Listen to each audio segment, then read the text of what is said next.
Генеральным прокурором России Юрием Чайкой назначен новый заместитель прокурора Ингушетии. Им стал Тимур Воробьев. Его представили главе республики. Прокурор Ингушетии Андрей Васильченко отметил, что Тимур Николаевич имеет большой опыт работы. В органах прокуратуры работает более 20 лет.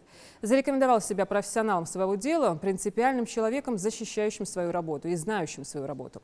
Он выразил уверенность, что новый заместитель прокурора успешно справится с поставленными задачами. Глава республики пожелал Тимуру Воробьеву успехов на новом месте и выразил надежду на слаженное и продуктивное взаимодействие с руководством региона.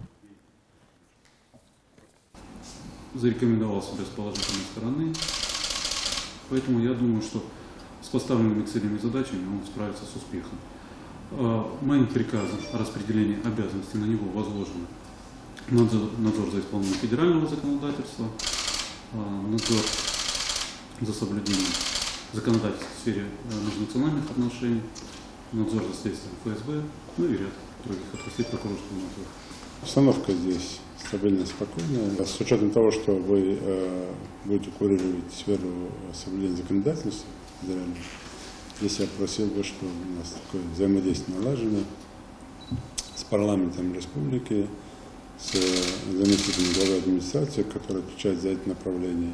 Он же представитель в парламенте республики, от главы республики.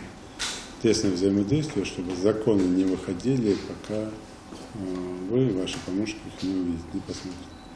То есть мы идем по пути того, чтобы не отменять уже подписанные указы, законы, тем более, наоборот, предупреждать.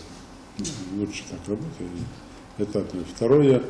И ежегодно, когда мы коллегию проводим или итоги подводим по прокуратуре, там высвечивается такая шкала нарушений в сфере федерального законодательства. Ну и идет по нарастающей. Здесь я тоже просил бы вас, чтобы с вашим приходом мы это снизили. А снижать его можно рядом вопросов. Первое, конечно, не нарушать. Как можно нарушать? Это значит лекцию читать, профилактику проводить, беседы проводить, собирать людей.